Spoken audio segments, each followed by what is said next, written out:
Dave, thank you again for being in the book, and thanks for taking the time. Can you tell us what kind of companies are you launching and growing right now?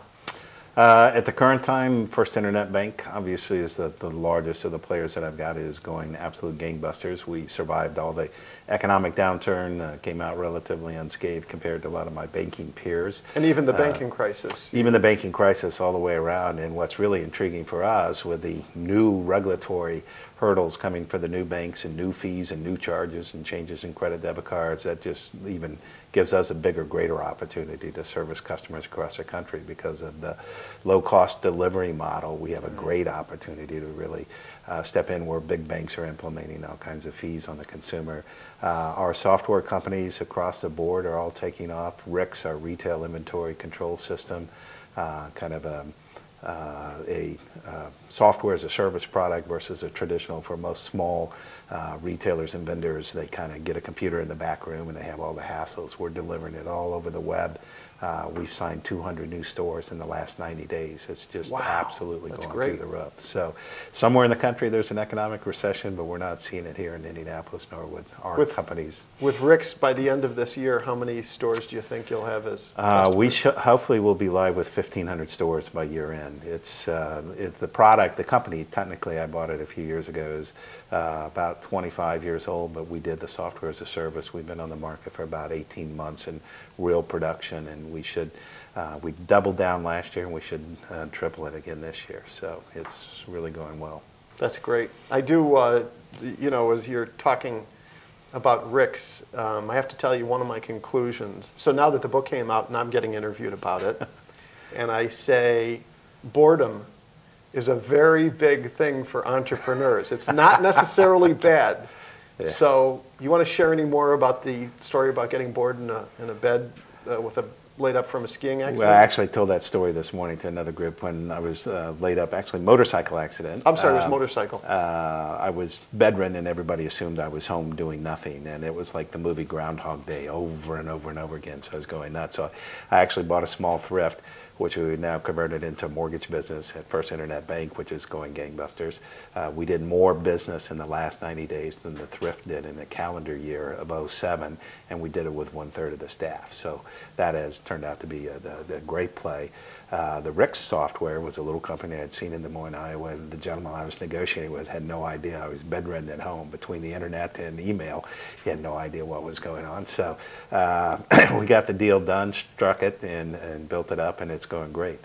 I made that point to somebody today. A lot of folks, when they get bored, they'll look for other jobs or other opportunities. Or watch television. Watch television, go do something. And I go start another company and start down another path. So it's been a lot of fun. So did you like that? There was a quote in there from Jim Dolan, Dolan Company. He said, "Watch out, if I get bored, I may break something just for the challenge of fixing it." Without question. I thought you were like that. Without question. I agree 100%.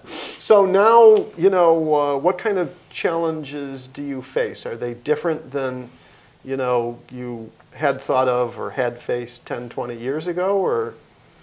Yeah, the intriguing play from kind of the entrepreneurial roots in game, I have enough kind of knowledge and experience about growth of the company, so we're missing some of the original pitfalls that we had hit. And one of the biggest issues in most entrepreneurial ventures is, quite honestly, sales outstrip your capacity to deliver. And that's one that it's go, go, go. And having built 3 Inc. 500 companies where it's all about sales and it's all about growth, that's very true. But in this particular case, RICS is a prime example. We have so much business. I'm not letting sales get ahead of the infrastructure. When a salesman is, you know, fresh on the hunt and it's just coming in almost bluebirds every day, it's hard to kind of temper them back. And, you know, you understand we got to install this, we've got to service it, we can't outstrip our capacity, because if we do, then we hit the wall. And, you know, I would still argue, no matter what the business and the product, the real #1 product that you always sell is service. And if you mess up the service and you had a bad installation, it just sets a bad relationship. So I guess for an entrepreneur of 20 plus years, trying to put on the brakes a little bit and keep things under control is a different game. I can remember 20 years ago, it was, you know, 24/7, 7 days a week, nobody ever looked back. So that's a little bit of the play. The intriguing part that I did not experience 20 years ago is finding good technical assistance. Our growth has been to the point we've added a dozen employees in the last 6 months, and I think most of America and most young people figured that all our computer services and computer sciences were going to be outsourced. Everything was going to India, it was going to go to China, it was going to go somewhere else. Well, the reality of it, there's an awful lot of work being done there, but there's still a massive amount of work being done here in the States, and just finding young people with the technical skills that we need is a lot tougher today than it was 10, 15, 20 years ago.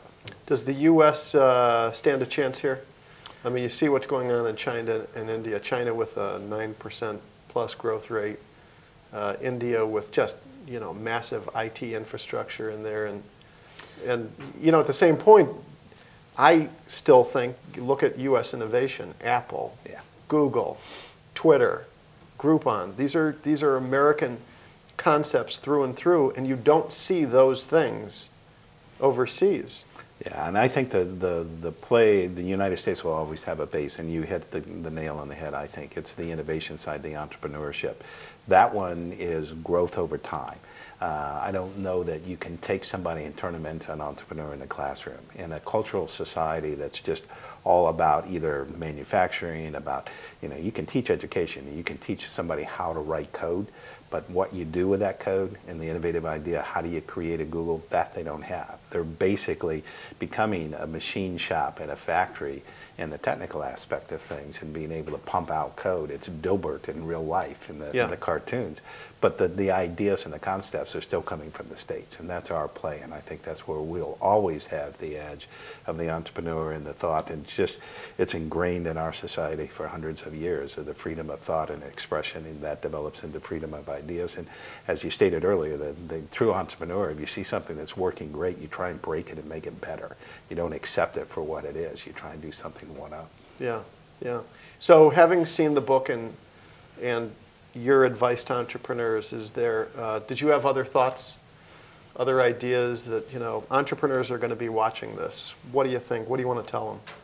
Oh, I think the play from the entrepreneur standpoint is just belief in yourself, and I think that's the one underwriting theme in the book that kind of comes out in here in the folks. And you know, if it's not broken, I'll break it and I'll go fix it, or I'll do this or I'll do that. And if the one underlying characteristic I think that in every good entrepreneur is the play is just 110% belief in yourself, and understanding that you set your mind to it and just stay focused on the project at hand and go after it. And I think for the people here, you see people from all walks of life, all kinds of backgrounds and all kinds of industries, and you can do it. And you have to have a footing. Obviously, I couldn't go out this afternoon and be a brain surgeon, but in my space and time, and if you take a look at Rick's inventory and its point of sale, but in reality, it's financial transactions. An awful lot of basis in the banking world, financial services I've been in, taking a lot of the skills I learned there to a new industry, and store and forward capabilities, real-time processing, instantaneous update, internal gift cards, no different than a debit card at a bank. So taking parts from one industry to another, and I think that's the play in a true entrepreneur. And I will always argue in the toughest economics time is when the greatest wealth is created. Now is the time to be on the street, be out there and really make the changes. Yeah, final question for you. One of the conclusions I came to from the founders in the book is that first comes need, then comes passion, and that passion trumps skill. It's need, passion, skill. And that while you have to have skills, skills is third on the list. What do you think? Do you agree with that, disagree? Yeah, I would put need and vision on the ability to solve that need is the real critical skill in the entrepreneur. It goes back to, I've been in the software industry and built massive software companies and can't write a line of code if my life depended on it. I just can't do it. So in some respects, because I defined the need and the opportunity, had the vision on how to get there, the fact that I didn't have a lot of the hands-on skills kept me from getting wrapped up in the daily concerns and the bits, bytes, and bauds and the little details. And I stayed at a 30,000-foot level and kept pulling the team along. You know, that's really kind of cool, but here's what we need, and here's what we need to deliver to an 18-year-old teller. So I think being out of that skill sets and not being in the trenches actually helped in a lot of respects of keeping us on the focus on the end goal. That's great. David Becker, thank you so much. Thank you. Appreciate it.